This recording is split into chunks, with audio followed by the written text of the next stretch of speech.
Hello everybody, my name is Spoons Rattling and welcome to another video. Today we are going to do a sort of range overview of the Slaves to Darkness from Age of Sigmar. Now, over my last few videos I have made it pretty well known that I in fact love these models. They're some of my favorite, if not my favorite range that GW makes. I just think that the whole thing is one of their most solid offerings that just really fits the aesthetic so perfectly and overall look very awesome. We're splitting this up into squads, heroes, and then the monsters and the war machines. So let's get into it. So first up, Chaos Warriors, your bread and butter war infantry for this faction, and they look fantastic. This is a pretty nice kit to put together. I've put it together a couple times now, and they just look sick. I mean, they all have capes, which is a major benefit, of course, because capes are sick. The fur, or skin, when it comes to some of the other ones, collars they have around their armor are sick. Huge shields. I'm more of a fan of the one-handed weapons like this, more so than the big halberds, but I think both are pretty cool. I particularly like the sword. When they have the sword and the shield, oh, it's perfect. Their banner bearer looks good. I will say one thing I'm not a fan of in this faction is their horn blowers, mainly because I just like my guys to wear helmets, so it does require a bit of customization for the most part to get rid of that look that I'm not a huge fan of. But I mean, it's big, heavy knight armor, and it's evil knight armor, and evil knights are always like objectively the coolest thing in any setting, and it's no different here. Chaos Warriors are about as perfect as a sort of basic infantry kit can get. They're nice, the details are crisp, they're not overly detailed, and of course they have capes, which are the coolest thing a model can have, really. Next up, we have the Chosen, so the more elite version of Chaos Warriors, and fittingly enough, they are more grandiose in size and detail. These guys are really beefy. They do solve one problem I have. Instead of having a horn blower, they have a drum, sort of a drummer boy, if you will, which is nice because, to take off one of their helmets, or, chop and change like I did with my Chaos Warriors. But these guys are just sick. I mean, the huge armor is even better here. Even though they swap out the capes, right? And the capes are, so cool. I think overall it still works just because of how, big they are. They are significantly larger than the normal Chaos Warriors. And they just have this insane armor that is so well done. The trim is nice and big. It's not fiddly to deal with like some of the older Chaos models you'll find. And overall, their presence is just great, and I love the variety of weapons, like this two-handed maul, or not a maul, sorry, mace.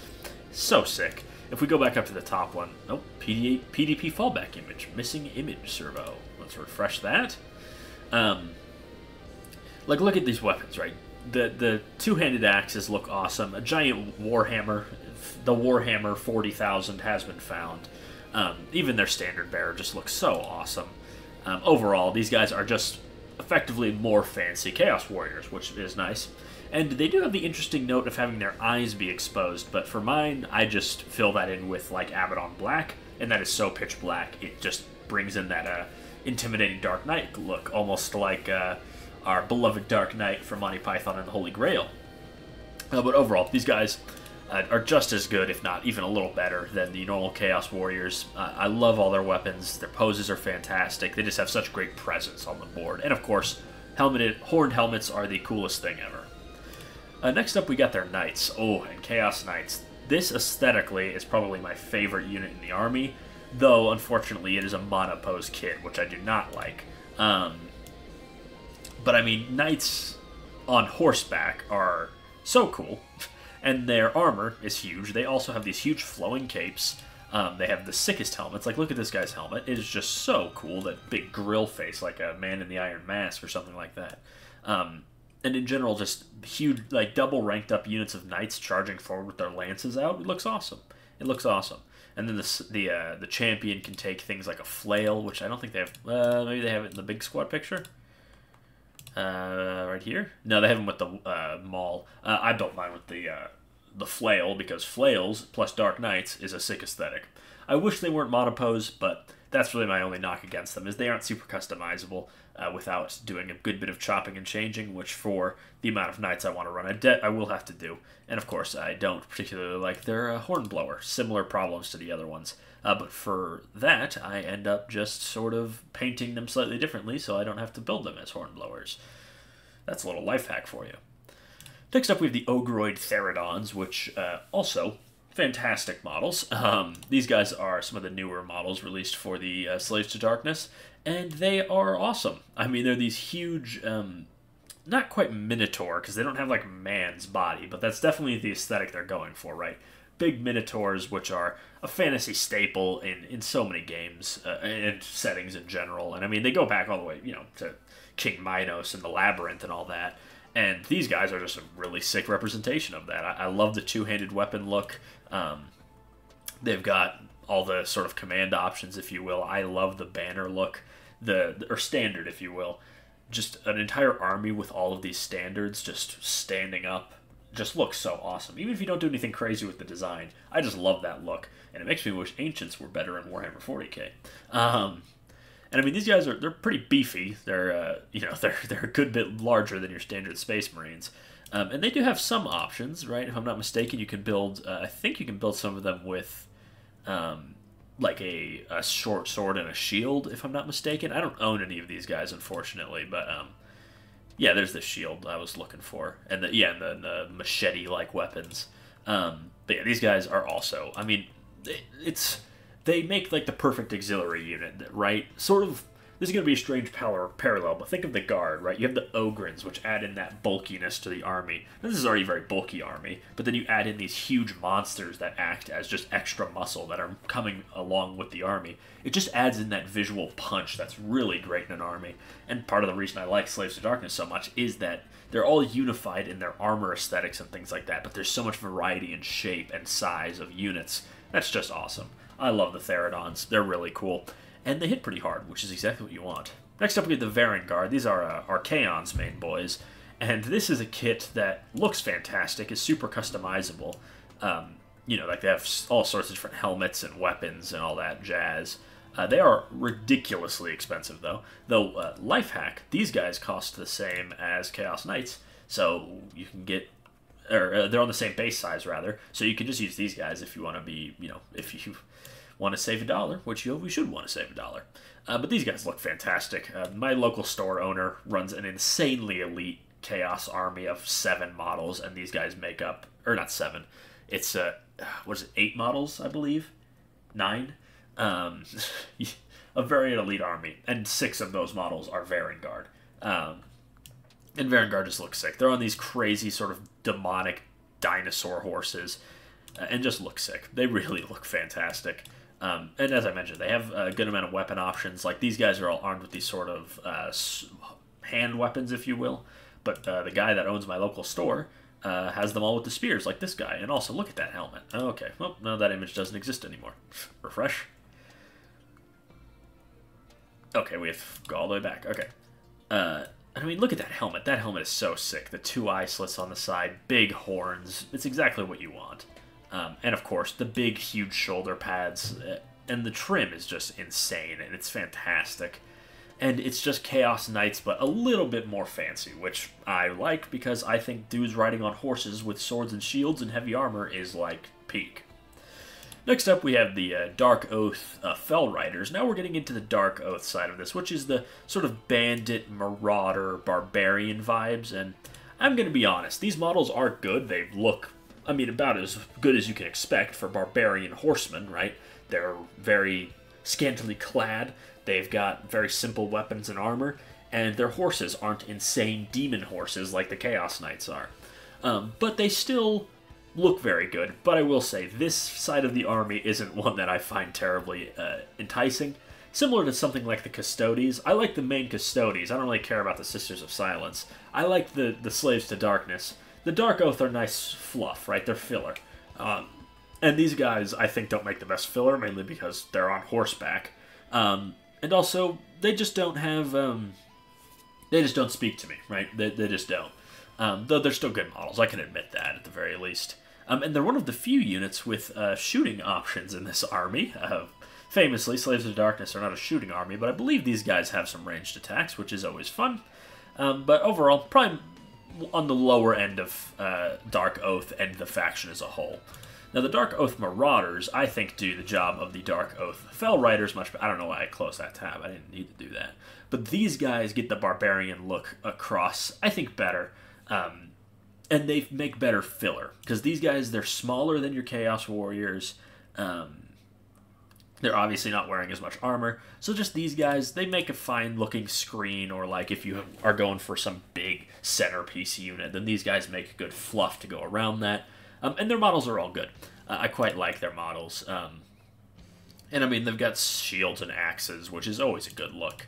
And I mean, their standard bearer is pretty sick as well, with the hanging heads. Overall, I think these Dark Oath Marauders, they look very good. But they're just not something that I would include very much of in my faction. I quite like the, who's my favorite out of this lineup? Maybe this person on the top left? That one's pretty cool. Though I also like the dude in the sort of gladiator stance, if you will. Overall, very sick. Not my favorite, but they're about as good as you can expect these barbarian types to look. And, you know, shields and melee weapons is a cool look always.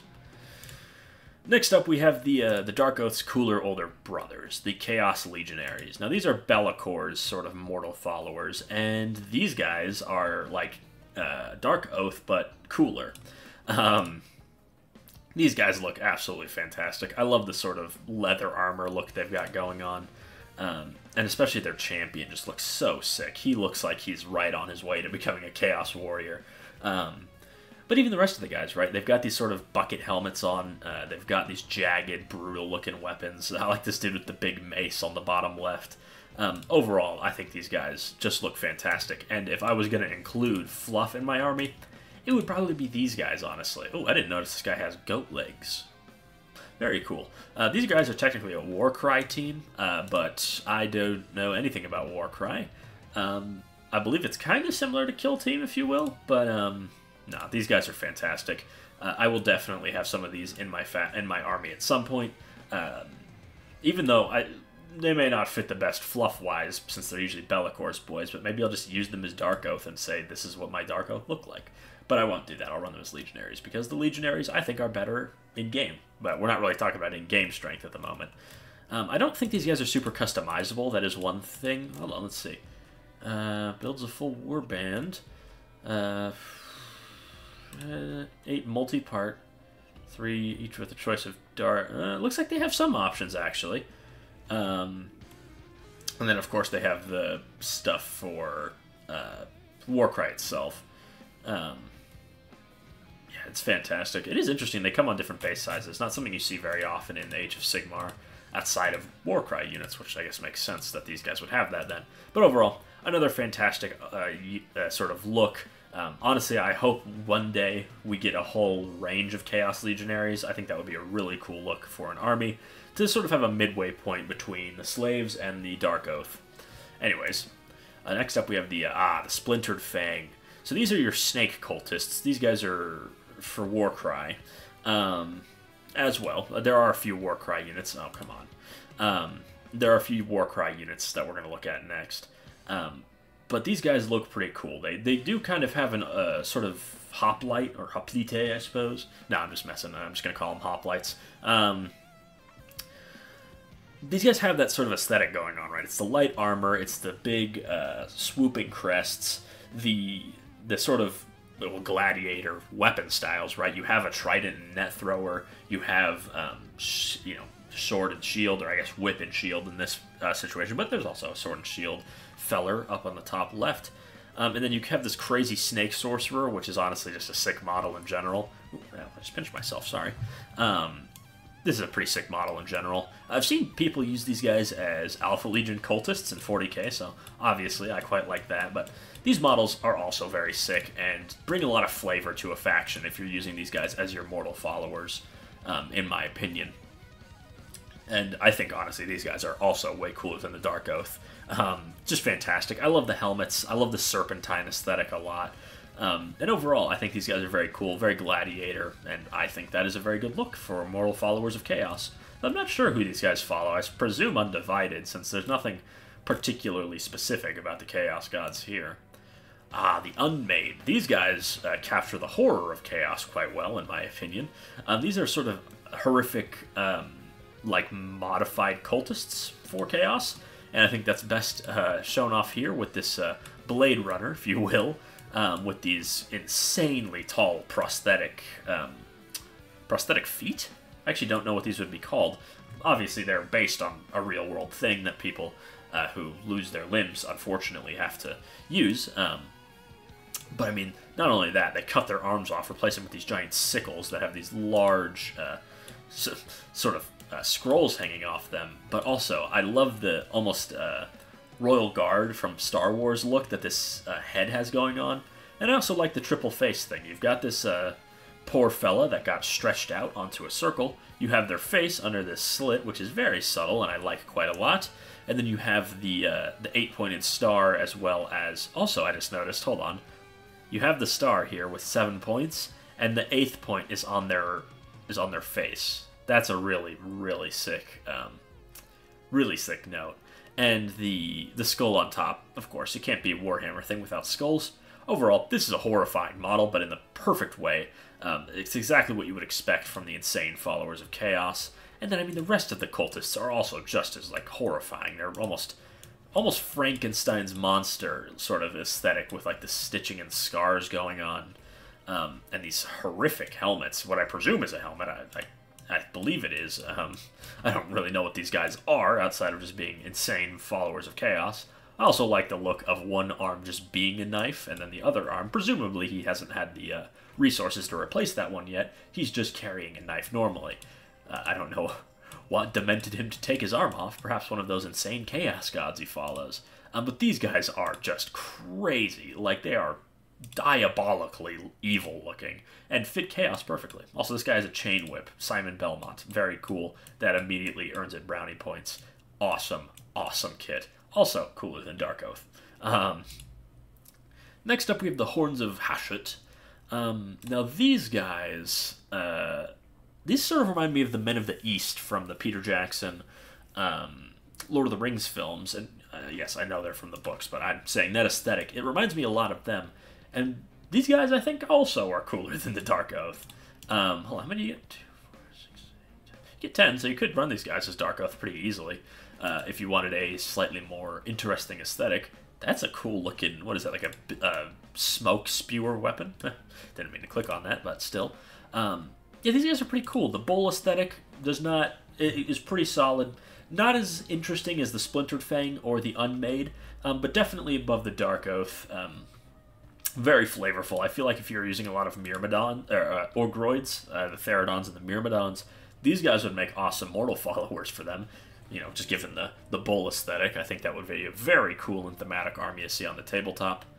Next up, we have, the Chaotic Beasts.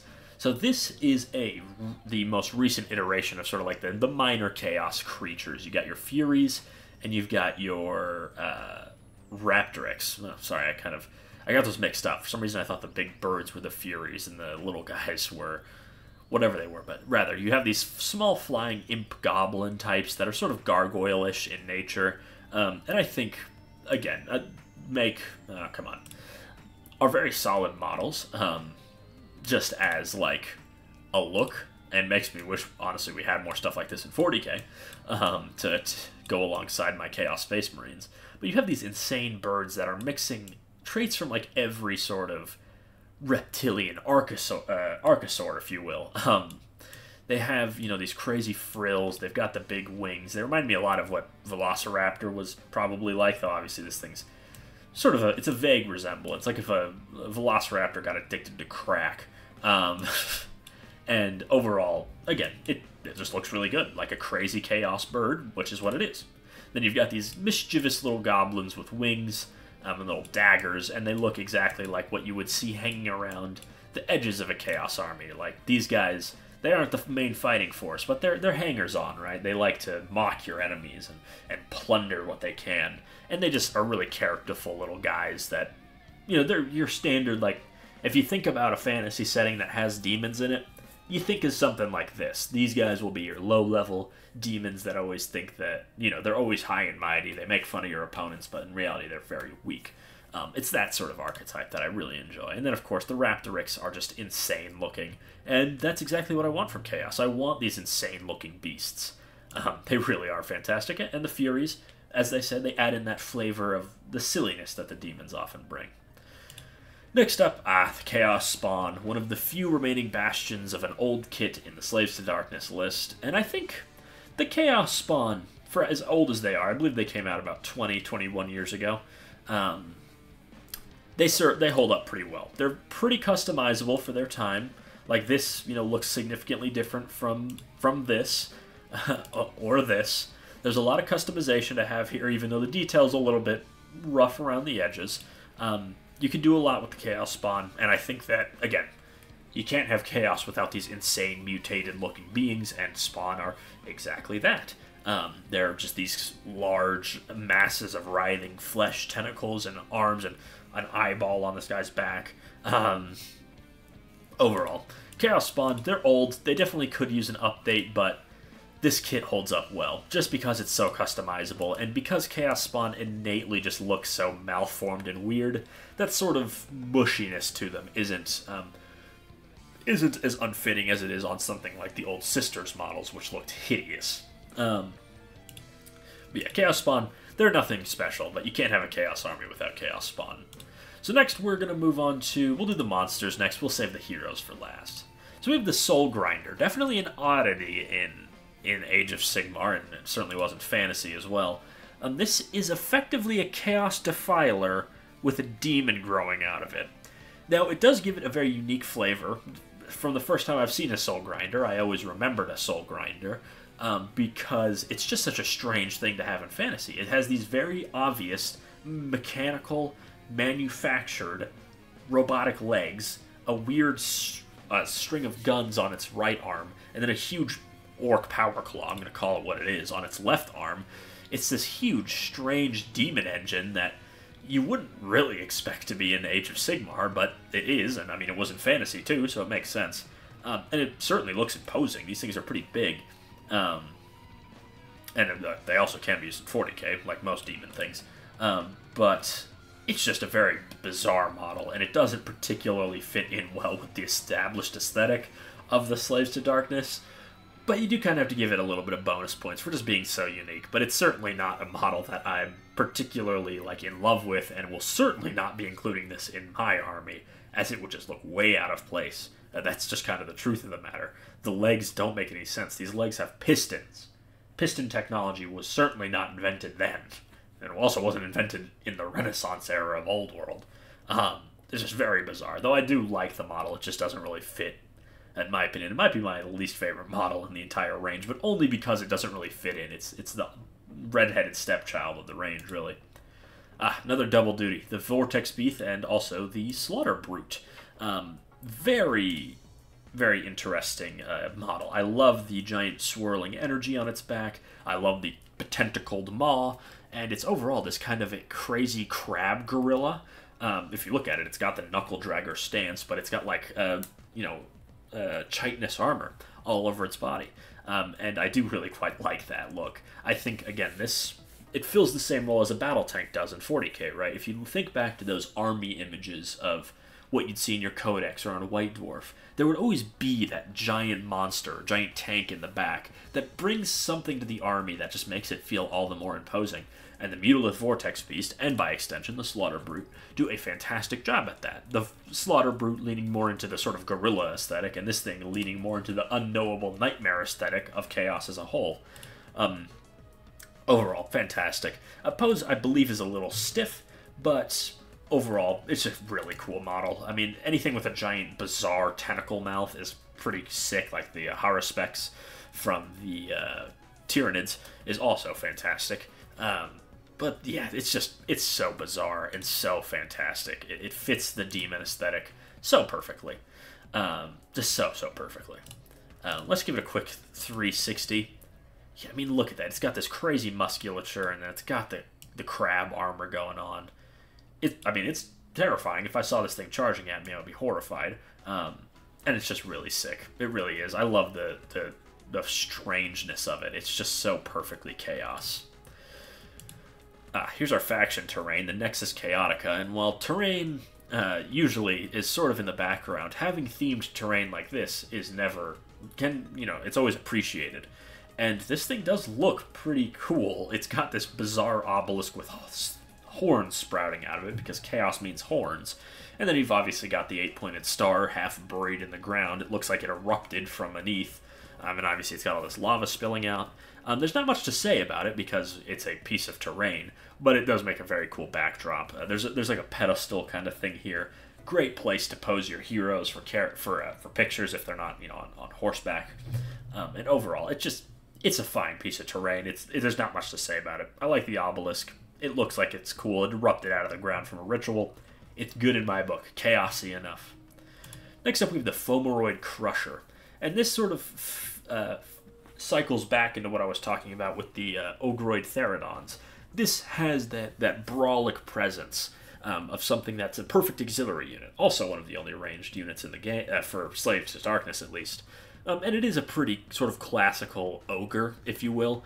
The ogre Maw tribes definitely are ogreish, but I guess this would be more troll-like, if you will, if you want to get into the weeds of monster names. So this thing does remind me quite a bit of the ogres from Oblivion, if any of you have played that. But you've got this, also, this is a way cooler pose than old Pondering over here. I much prefer this. But yeah, this is a crazy model. It really is quite cool. And it fits the aesthetic, right? It's this big enslaved monster. It's got the shackles on its hands and feet, and it throws big rocks. It's basically a living catapult, which is exactly what you would expect from Chaos. And there's not much more to say about it from there. It's just great. I like the big armored shoulder pads, and a big ogre throwing rocks is always a cool aesthetic. Who's next? The Wilder Fiend, my favorite Dark Oath model, probably, maybe with the exception of some of their characters. This thing, also, it nails what the Mutilith Vortex Beast nails. This thing just looks insane.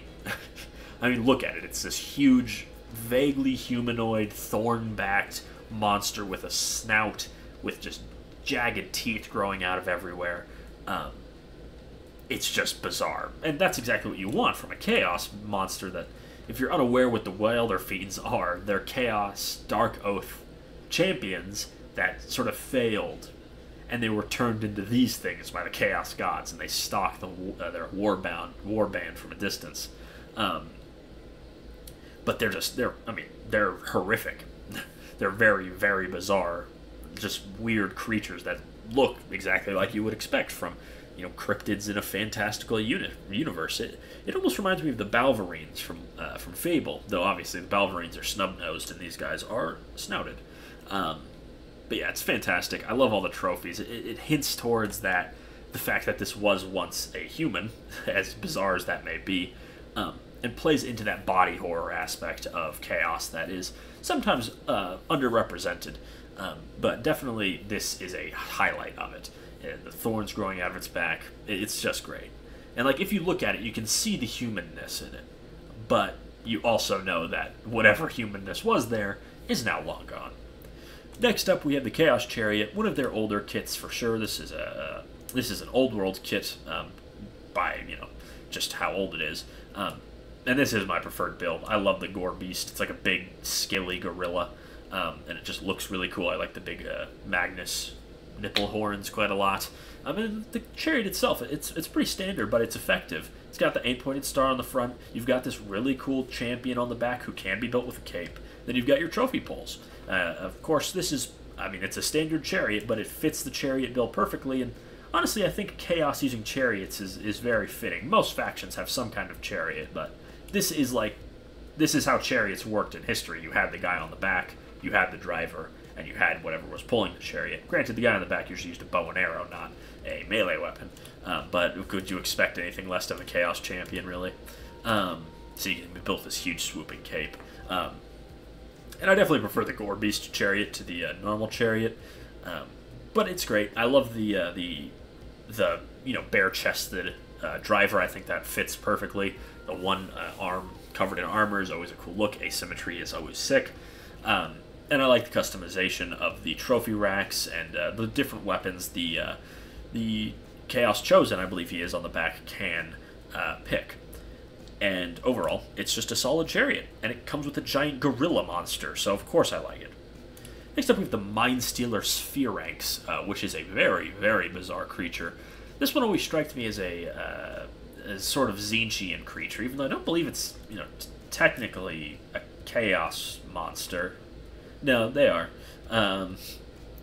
Yeah, so these guys are chaos monsters, even though there's nothing, explicitly about one of the gods about them. But they do have... They remind me a lot of old depictions of monsters and demons, really. They're very regal in appearance, and obviously being mind stealers means they're psychic beings, and they're very bizarre looking. Though not quite to the point of like the Darkoath Wilder Fiend or the Mutilith Vortex Beast for sure. I think that plays into their aesthetic of once being normal. Normal, I say in quotation marks, sort of feline creatures that then became this by joining up with the Dark Gods, which always ends well. And I think they fit the aesthetic quite well. Again, they remind me a lot of old artwork from the medieval era, even some definitely more the medieval era of like demons and monsters from faraway lands, especially when an adventurer would recount something that then an interpreter turns into artwork. Things like ancient depictions of giraffes or creatures from Africa in general would often look like this, and I think, maybe unintentionally, that is a cool bit of sort of historical reference for these guys. Though they aren't my favorite models by far. Not that they're bad, they just don't fit into the aesthetic. I think these guys would be better off with the Disciples of Tzeentch. I don't know why, they just have a Tzeentchian feel. But they're still solid models, very, very imposing, very regal. They look like they would command a lot of presence, and overall, they're solid monsters, though out of the ones we've looked at, they're probably my least favorite. Alright, now we're on to the heroes. Ooh, and there's a lot of them. Starting off, we got a Chaos Lord. This guy is a Warhammer Fantasy model. He was, he served there for a long time. But I still think he holds up quite well. His armor's not as ornate as the Chosen that he would usually be accompanying, but I still think he's quite effective. Not a big fan of his head, and he doesn't include a head swap. However, it is easy enough to just swap his head for another one. I like his scenic base. I quite like the extreme tactical rock. Just shows that we've been doing tactical rocks for... When did this guy come out? Like 2005, I think? Maybe a little later. But he's solid, right? He looks like a sort of elevated Chaos Warrior, though I think I'm using mine as an aspiring champion mostly, just because he's not quite as ornate as the modern Chaos Lords that we see, but still a fine model if, completely monopose. There's not really any options aside from do you want him on his scenic base or just standing on one rock. Next up we got the Darkoath Chieftain, who, again, similar to the Marauders, but better because he's a character. He has a lot more, visually going on. He establishes that sort of Conan aesthetic very well. He's big, he's brawlic, he's got a sword and an axe, so he can just go full crazy mode and chop up some enemies. I quite like his skull shoulder pads. I like the fur-lined boots with the skulls as knee pads, and of course, all the bits and bobs, his daggers, the bird skulls hanging off of his belt. It all aids to that tribal, brutalist aesthetic. And overall, he's quite solid. Probably, he might be my favorite Darkoath model, though I think we've got a couple others to look at. We got the Ogroid Myrmidon, Myrmidon Champion, so this guy is an even more overt gladiator reference than some of the other ones we've looked at. Because I believe Myrmidon, wasn't that that was a class of gladiator in the past? In the past, obviously, there's no gladiator fights today. Maybe we should bring that back. But he leads into that Minotaur aesthetic just like the Theridons, but he's more savage in a way, which is funny because this guy technically is the leader of the Theridons. So he must at least be a little sound in the head, even though he does look completely like he's completely lost it. The red eyes certainly don't help. Overall, I think this guy's very solid. I'm not sure. I think he's pretty monopose. Yeah, he is. I don't own this guy, but overall, he is very, very cool. I like him. Next up, we got Zarketh, Bane of the Law. So this guy is a limited time model, but there's a very similar model coming out to him that I'm going to pull up on my other monitor while I talk about this guy. So one of the last remaining sort of hiccups in the line was the Chaos Sorcerer, because the Chaos Sorcerer model was really really ugly. I will not lie. He was also very old, but did not age as well as the Chaos Lord did. Definitely not. And this guy is a new sorcerer wearing modern Slaves to Darkness armor, which I quite like. I will bring up, there is a new Chaos Sorcerer. We'll put him right there. We'll cover him in a minute. He's not out yet, though. This guy is also really good. I like the helmet with the skull on top. He's got his flaming staff. They did the floating skull very well. That's about as good as you can do it. I like his book with the fire coming out of it. Overall, very solid model. But I mean, honestly, this guy could have just been the normal Sorcerer Lord, and I think that would have fit well. But we got something I would say that's probably better as the generic Chaos Sorcerer Lord. He's also got this crazy staff, with, of course, the handle being the 8th point. I do like that. He's got a sword. Wizards with swords are always cool. See Gandalf. I like the two helmets, this sort of Mouth of Sauron style here on the left, and then the brazen skull is really cool on the right. And he's got a bigger fur collar, which I kind of like. He's got a giant book. You can't be a wizard without a giant book. I mean, he's got the cloak on that. Weirdly enough, they painted similar to how the Dark Angels do their cloaks, but that's just coincidence, I'm pretty sure. No, it's just how it turned out. There's obviously no connection with this guy to the Dark Angels of 40k. It's not the 90s. Fantasy Battle and 40k aren't connected anymore. And he's got a cape, and capes are cool. Therefore, he is cool. I quite like this guy. Much better than the old one, and it's about time he got an update, because that old Sorcerer Lord was ugly. Next up, we got Eternus. Now, Eternus is a dual-build kit, but we'll cover them separately, because they do look very different. Eternus is riding like a Varengard demon horse. I believe he was a member of the Varengard before Be'lakor grabbed him. This guy's lore, very cool. I'm going to do a very abbreviated version, though. Basically, Eternus was... no, he wasn't part of the Varengard. Oh, he was. I'm lying. Yeah, basically what he is an evil Stormcast Eternal, right? He used to work for Archaon. Then he jumped ship to Be'lakor. Be'lakor took him up into the clouds and, like, just struck him with lightning repeatedly until he effectively became a Stormcast Eternal, but for Chaos, which is, A, very cool, and B, he looks sick in general. I like his helmet. I like his big halberd. I ended up using that for my Master of Executions in 40k. His demonic horse looks very cool. I like the tail. I love the crazy claws. And overall, he's a very imposing model on the tabletop. I like his back banner quite a lot. And overall, he just looks sick. And his lore is very cool, which, you know, obviously the models are designed before their lore. But the lore team did a slam dunk job with these guys after he was already designed. Quite like him. Yeah, as it says here, a cruel parody of Sigmar Stormcast Eternals. He's really cool. Evil Stormcast. So he's a Stormcast with spikes, and he works for Be'lakor. I'm not the biggest Be'lakor fan, but still. Eternus, very cool. Dark Oath Chieftain on Warsteed. Now, this guy is not great. He's not my favorite. He does play with a different... He plays with almost a strongman aesthetic, given that he's a bit chunkier, if you will. I like the sort of skull mask he's got on his horse.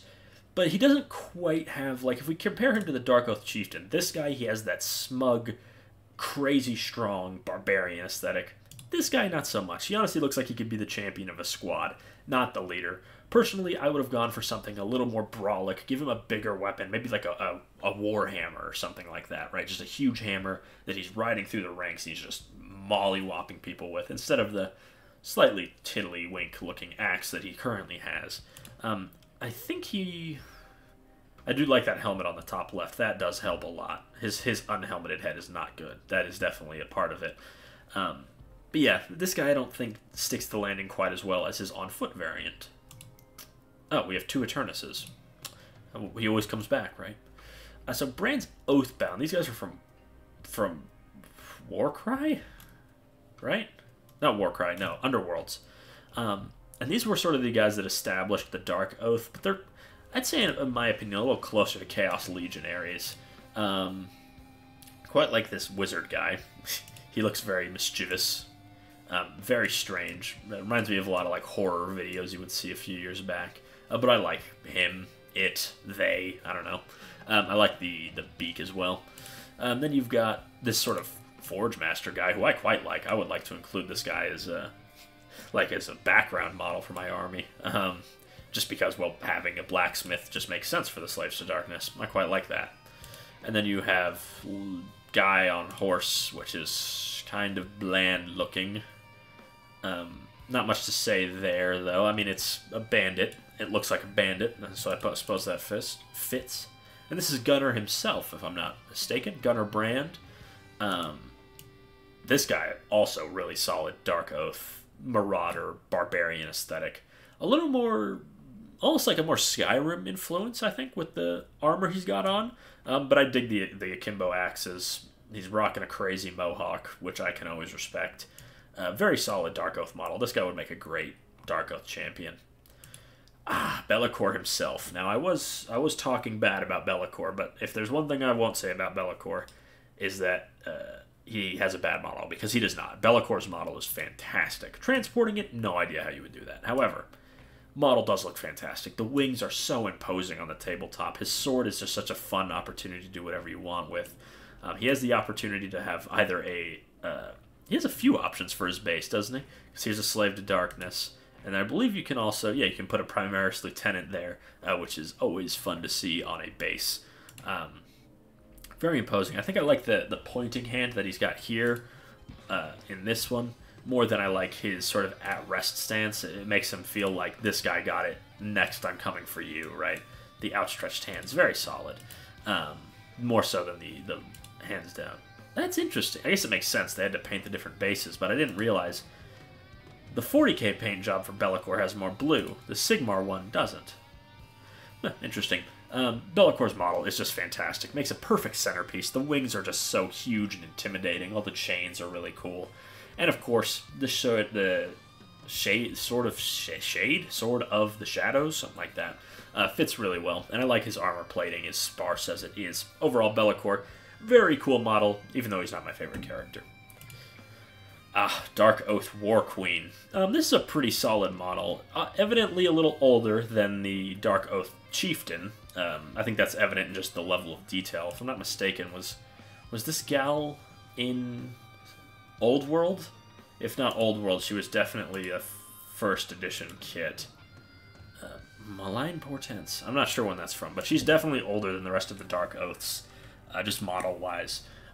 Though I will say, I think her model's pretty solid. I like some of the scars. The scar on her stomach's pretty solid. It is pretty classical, like 80s fantasy, sort of lady armor. I'll just leave it at that. But I don't think that's necessarily a bad thing. The hair is a little questionable.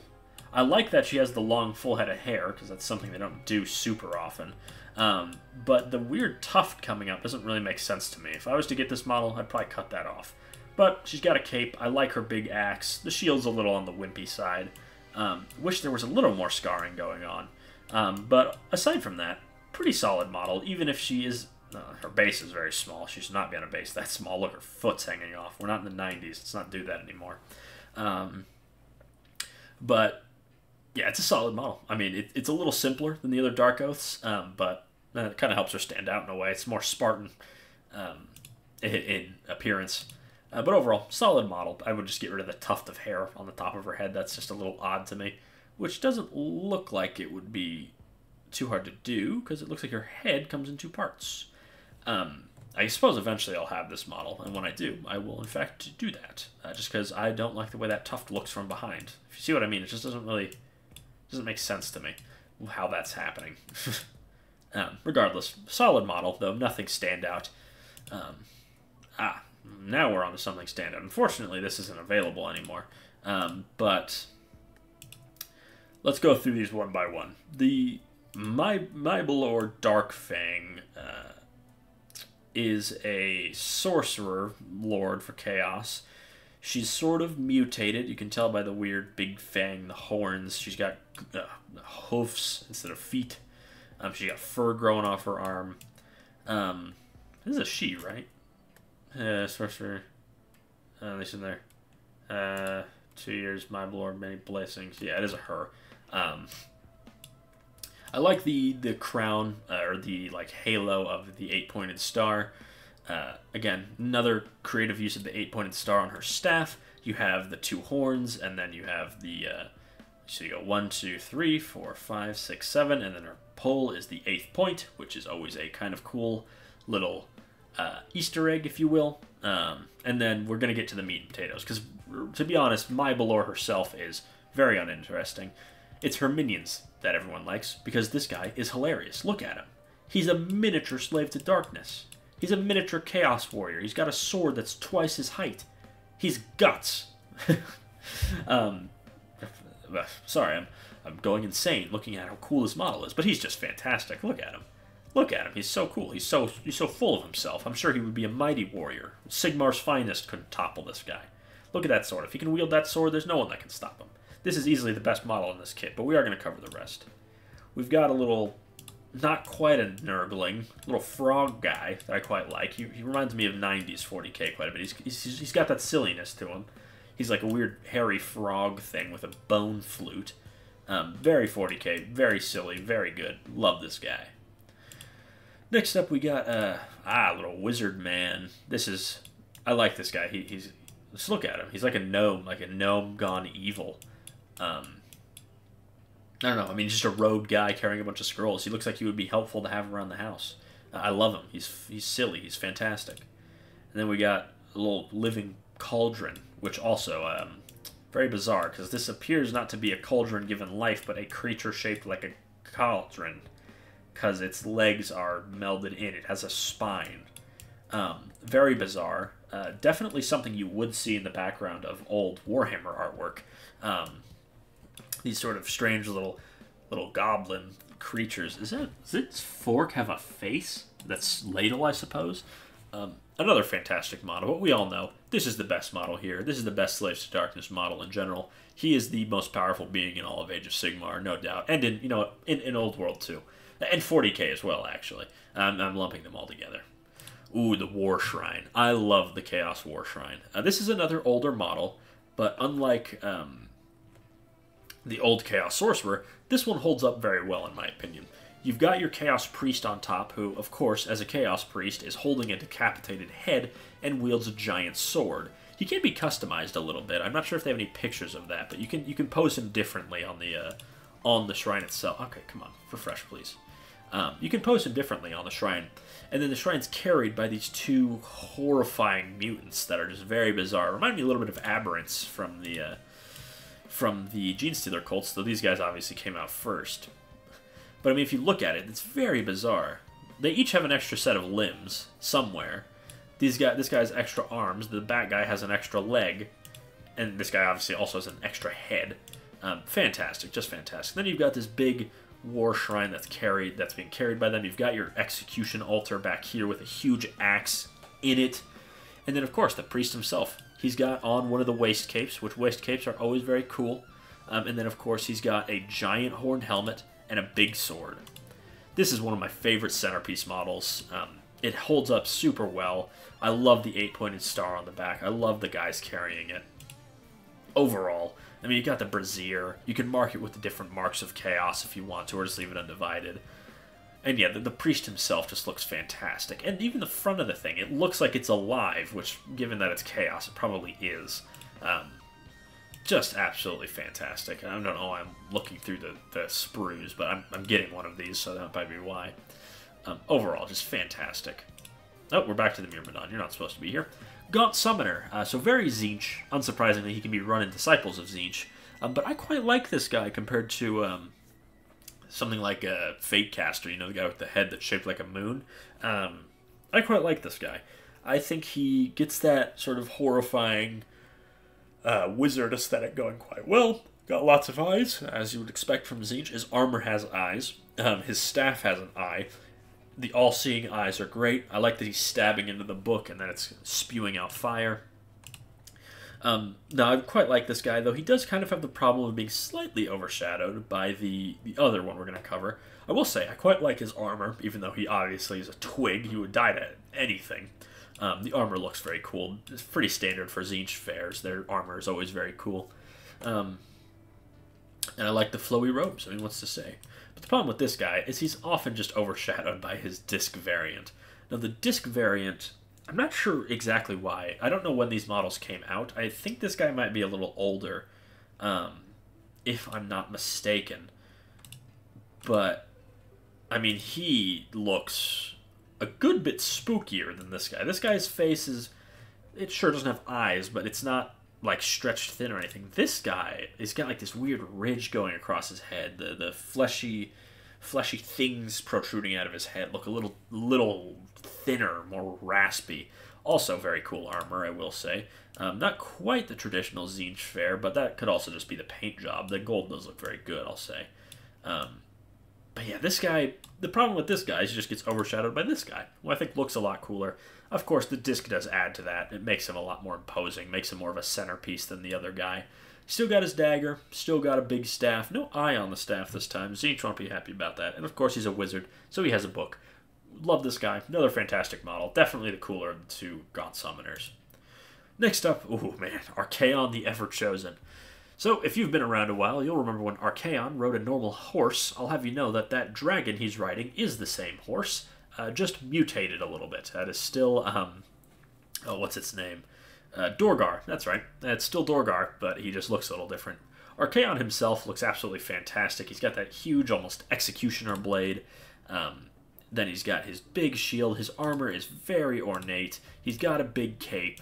Of course, he's riding a giant three-headed dragon, which, hold on, first note, should be a four-headed dragon. Granted, a bunch of stuff from early Sigmar days. But overall, Dorgar looks fantastic. I mean, it's a giant dragon with three heads for three of the gods. And then you've got the big imposing wings. Not quite as big as Bellacor's, but also this guy's taller than Be'lakor. And he's got the two split tail look is very sick.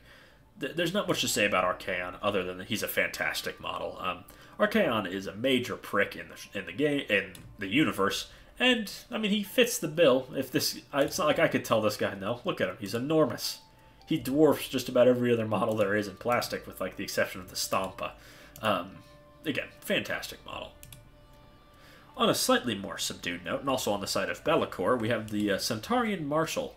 So this way leads into the gladiator aesthetic. Evidently, he has the gladiator helmet. He also has a net, a spear, a club, also only wearing armor on one of his arms. Well, he has it on both, but mainly on one arm he's wearing that. Very gladiator, but a gladiator centaur is very cool. I love the look of this guy. Definitely one of the best models in the range. I've said that a lot, but, you know, that's just what you have to come to expect with the Slaves to Darkness. Their model range is just so good. Yeah, it's fantastic. I definitely want one of these guys in my army. They just make great-looking auxiliary commanders, which is what they are in lore. And, I mean, they have 4 arms. So you've got General Grievous points as well. Very sick. I love this guy. I love the net. I just love everything about him. He's so cool. Obviously, Warcry thing, so there's Warcry stuff going on here, but... overall, fantastic model. Love him. The Lord on Karkadrak. So this is a model that is not only, again, one of the sickest models, also great for conversions. I've seen a few Salamanders, Space Marine captains riding one of these things. The Karkadrak Lord is just fantastic. Big, heavy armor, a little more ornate than your standard warriors. He's got a cape, he's got an axe sword, and he's riding a giant lizard dinosaur. Yes, that's not really what a dinosaur would look like. It is a lizard, but still, it's evidently going for that sort of traditional media depiction of the dinosaurs. Also, has a sick helmet with the 4 horns going on. I guess 5 if you count the center one. He's got some trophy racks going on. He's got his tactical rock. Karkadrak Lord is just awesome. He's big and beefy. His lizard is brawlic. It's just a sick look, all things considered. Definitely a worthy contender for this guy. This might be my favorite model, like, from Games Workshop. There's definitely some contention there with Terminators and stuff like that, but certainly my favorite Age of Sigmar model, and one of my favorite models of all time. This guy he nails the look so well. The posing is so strong. Once you look at him, you just see exactly what they're going for. Like, this is the guy that during a battle, rides over the hill with his Chaos Knights, raises his weapon, and calls down the charge like an evil version of Theoden. He calls down the charge of the Chaos Knights. They come thundering down on their horses. He's wielding a giant hammer, and or a lance, and he's got a sword on his back. You know, he charges in, throws his hammer at somebody, whips out his sword, decapitates somebody else. He's got an awesome helmet. His horse is armored out to the maximum, drip maximum. And I mean, the rearing pose is what does it for me, really. That rearing backwards pose, raising his sword, his weapon in the air. It's just so triumphant and imposing. And even though he's so much smaller than Archaon or Be'lakor, he makes a fantastic centerpiece because of that. Everyone looks like they would follow this guy in the Chaos Army. They would follow him into the mouth of any city to raid, despoil, and pillage. Fantastic model. Definitely my favorite in the range, and what got me into this. I also use him as my Lord Solar Leontis in Warhammer 40k. Next up, the Demon Prince. Another favorite model of mine, but not in this configuration. Not a big fan of this undivided head, I will say. I do like the axe. The axe looks cool. The wings are very imposing. Evidently, I quite like the Chaos Space Marine configuration of this guy. I love the flesh metal cannon. Granted, we're drifting into Chaos Space Marines, which will get their own video eventually. Fantastic model. Great reimagining of Juan Diaz's 3rd edition Demon Prince. Sorry, I forgot what he was called. Love this head. And then, of course, customization-wise, he's great. He's got the different kinds of armors he can have on. And then he also has, you know, the different weaponry. They don't have a picture of it here. Interesting. Ah, here we go. You can see here, they have heads for all the gods and then 2 undivided heads.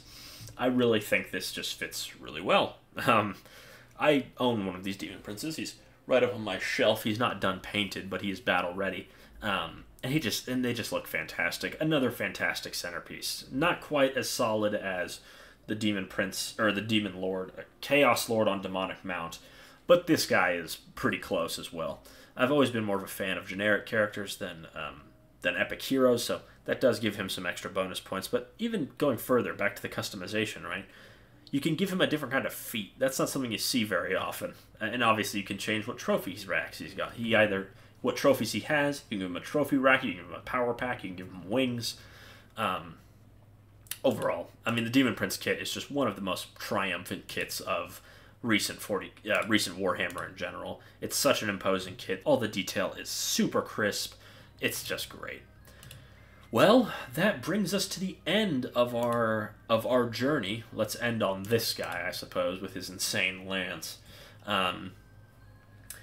Slaves of Darkness are just fantastic. They're the faction that got me into Age of Sigmar, and I've really enjoyed Age of Sigmar recently, and I'm going to keep enjoying it. And I know that this isn't, you know, it's not 40k, and that's the main thing my channel is about, but I really enjoy branching out into Games Workshop's other games, and covering the models I love, and telling you what I love about them, and what ranges I love, and what I love about them. It's all very fun. Anyways, I hope you enjoyed this video. Make sure to like, comment, and subscribe, and I will see you all next time.